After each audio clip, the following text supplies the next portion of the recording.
Congressman Greg Steube, Republican of Florida. Welcome back, Congressman. Great to see you.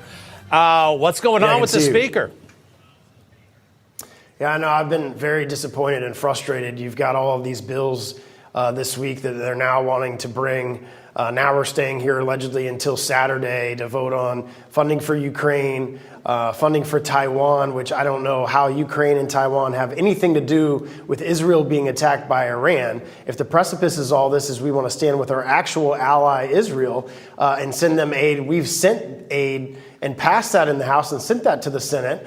That's sitting in the Senate. Chuck Schumer's not doing anything with it because he wants Ukraine aid for some reason.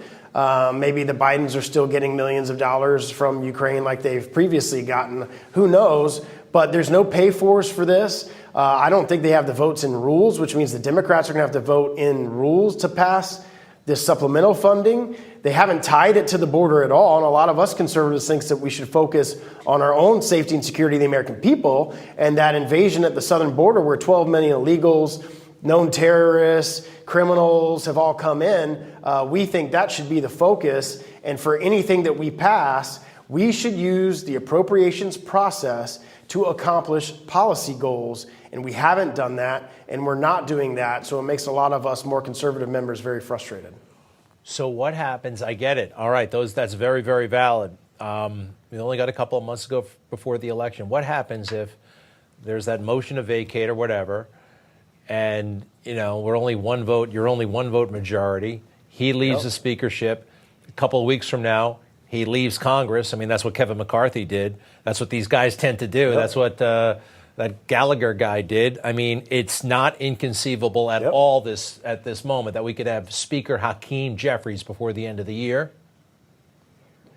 Yeah. No, I certainly don't think it's a wise move unless there's some type of out strategy. And like you just you illustrated, we have a one-vote majority at April 19th when Gallagher is gone.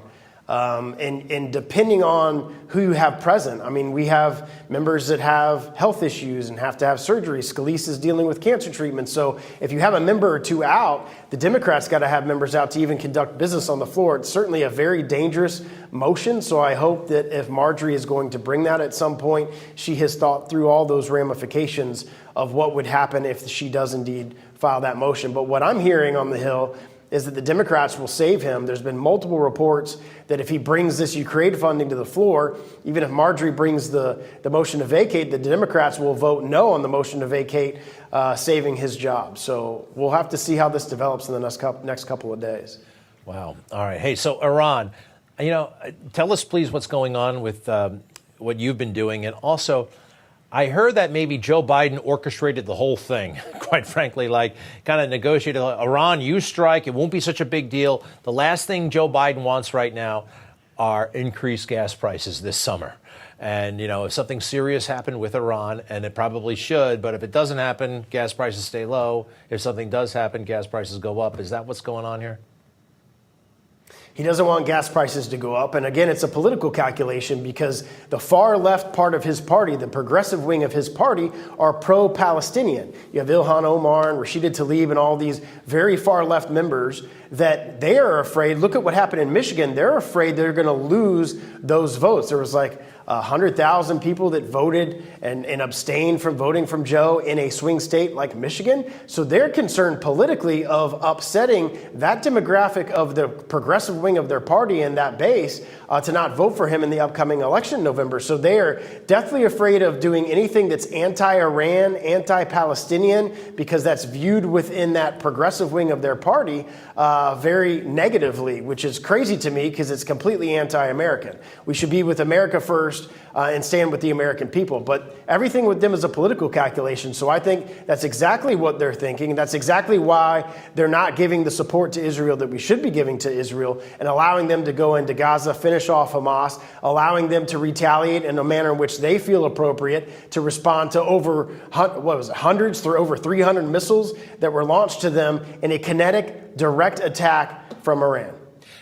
Now that the trial has started, there's no wavering, right? In Congress, Republicans, no one's wavering. No one's getting cold feet about Trump.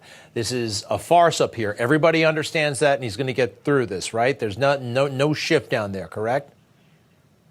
There's definitely not from this congressman, and I haven't heard any wavering whatsoever of President Trump's support amongst the party. We all know exactly what this is. This is election interference, political interference, using the justice system, weaponizing the justice system to go after the Republican nominee that will be named at our convention this summer to go against Joe Biden. This is exactly what they're attempting to do, and they're trying to take the middle of America, trying to get a conviction on him or trying to get something that will stick in the middle of America to try to say, oh, well, he's been, all these indictments and all these other things in these far left districts, in these far left states to try to politically weaponize our justice system. And it's really sad. This is the kind of thing you see happen in Venezuela, in communist countries, in socialist countries to try to take out the person that is rightfully going to win in November. You're one of, 200-something Republican members, but you're a leader, all right? People know that. People can see that.